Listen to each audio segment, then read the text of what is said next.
Hi! Transitions and fades can help you change from one subject to another or to introduce something.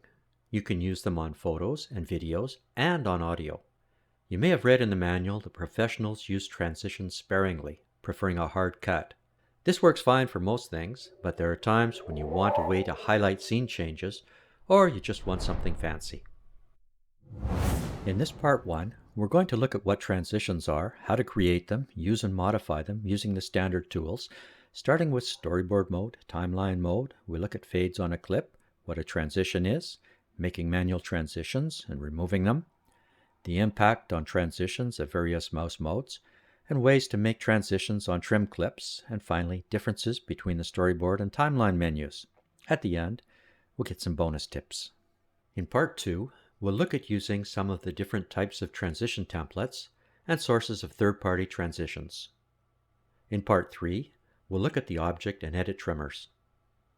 In my previous tutorials on basic editing, we saw how to get objects onto the timeline, move them around, and edit them by cutting and trimming. And we saw how to use most of the tools on the main toolbar. If you don't know how to do this, you should review these other tutorials before continuing. I'm going to assume that you know what a trimmed clip means. For this tutorial, I'm using Movie Edit Pro 2021 Plus. Everything should also work the same in Video Pro X. I'll refer to Movie Edit Pro as MAP. And let's get started. In Storyboard mode, you can see that I have 4 objects imported. If your project is really simple, with objects only on track 1, and you want to use Storyboard mode, then the transitions are these icon buttons between the objects and at the beginning of the first object and the end of the last object. Click on the button to open the menu, and you have a menu with some choices.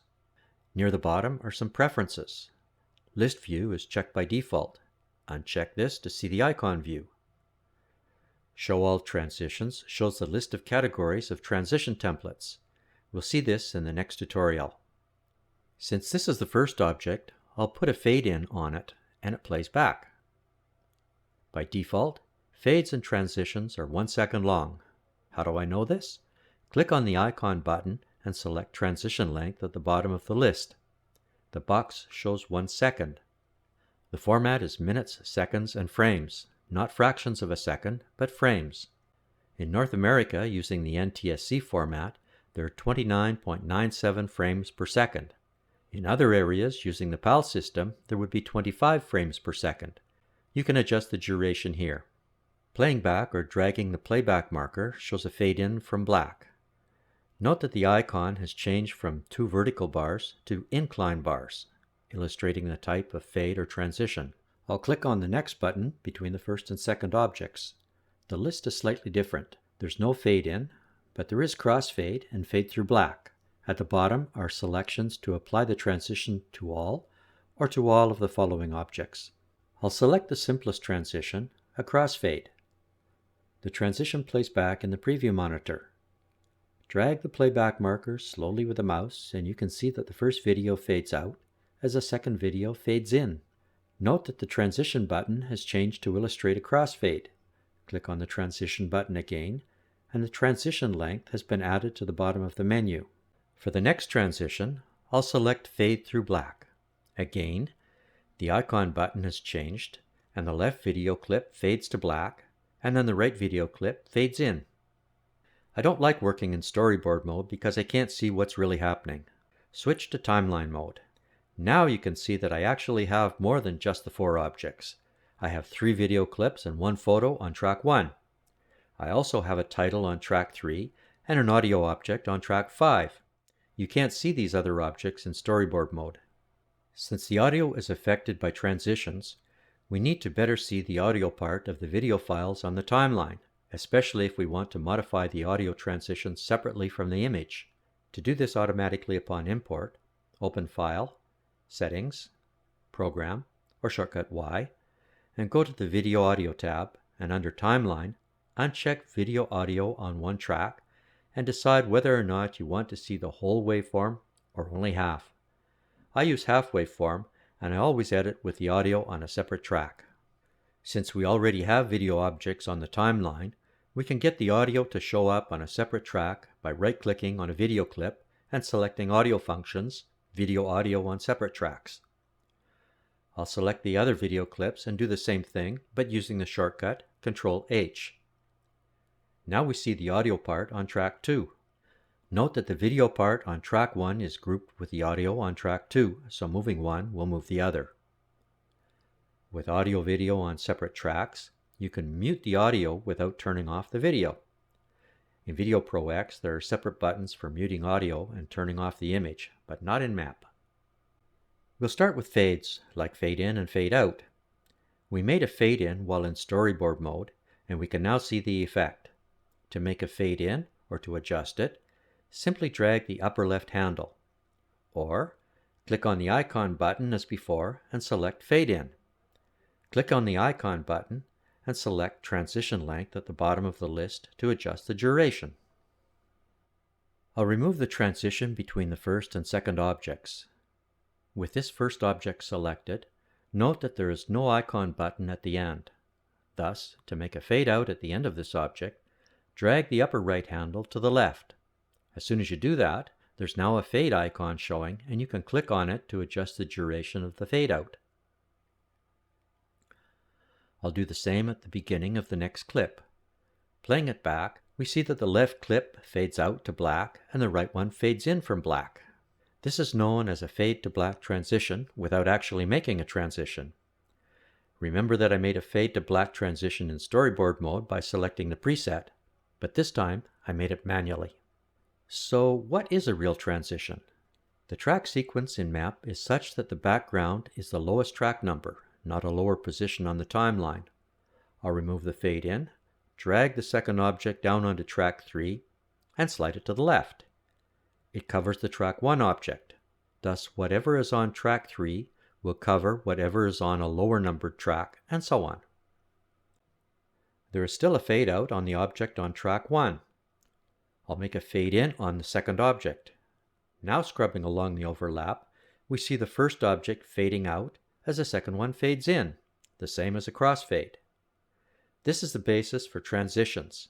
The first object leaves, and the second one comes in, and we see both objects over the length of the transition, or for part of it. But that's not how we normally make transitions, only special ones, beyond the scope of this tutorial. I'll drag the second object straight up to overlap with the first object. Look what we have, the same thing. The left object fades out as the right one fades in. This is called a crossfade. The length of the crossfade is the amount of overlap. If I drag the right object to the left, the transition duration increases. Note that the audio part also has a transition. Drag the object to the right and the transition duration decreases. Drag it right to the end of the left object and there's no more transition. So a transition at its simplest is just an overlap of two objects on the same track. There's a protocol here. As I mentioned, there is no icon button at the end of an object to make a transition, only at the beginning unless it's the last object on the track or has no object abutting its right end. And, of course, the object has to be selected. Transitions are normally applied to the beginning of an object. There are two main ways to make a transition. Select the second clip and click on the transition icon button at the beginning or head of the clip. This opens the transition menu. Select crossfade, it's applied and plays back. This is identical to what we did manually. The two objects overlap. Click on the icon button again to open the menu and select Transition Length to open the interface. You can apply this to a selected range if you've created one before opening the interface, or you can select Apply to All to adjust the duration of all clips, or simply OK.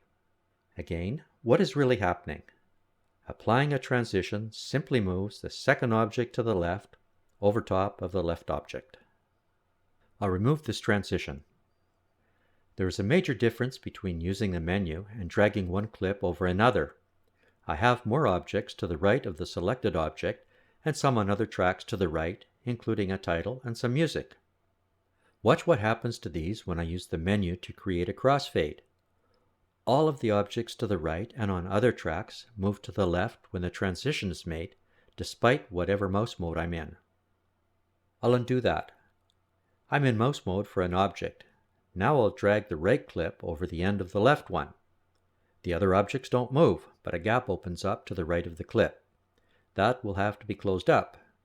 So if you don't want objects to the right and on other tracks and to the right to move, then you'll have to use the manual method or move these objects back to the right manually.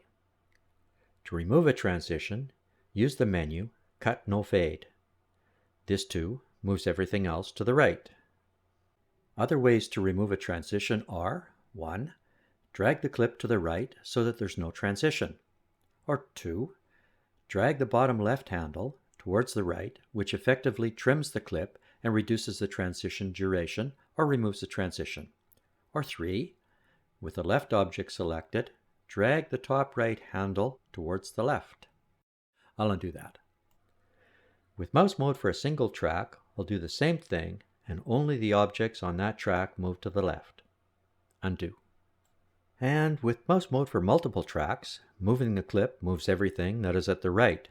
So you have to determine what you want to move when you make a transition and use an appropriate method. Up to now, I have not been using trim clips. I'll trim the beginning of a clip and close up the gap. With a trim clip or with a photo, another way to make a transition is to drag the bottom left handle to the left over top of the left clip. I can drag it up to the true beginning of the clip. Using this method, no clips get moved, and this could be important to your editing process. Of course, I don't know the duration, but we now know how to find and adjust it using the menu. Careful, as doing so could move other objects. There is a difference in the transition button menu between Storyboard and Timeline modes.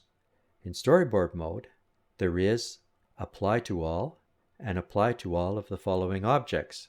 In Timeline mode, this changes to Apply to All objects in the track and Apply to all of the following objects in the track.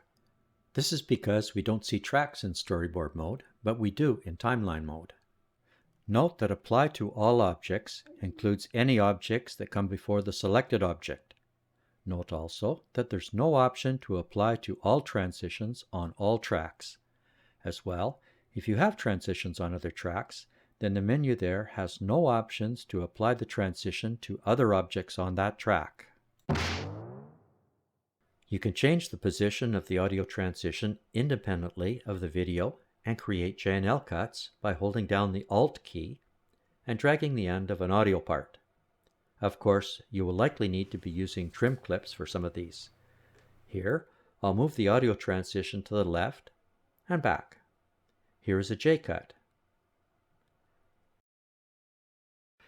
Here is a J cut transition. Here is an L cut. And here is an L cut transition. Now you have the basics of fades and transitions. Learn how to use and modify them, but use them sparingly. In part 2, we'll look at using template transitions. Thank you for watching. Until next time, enjoy.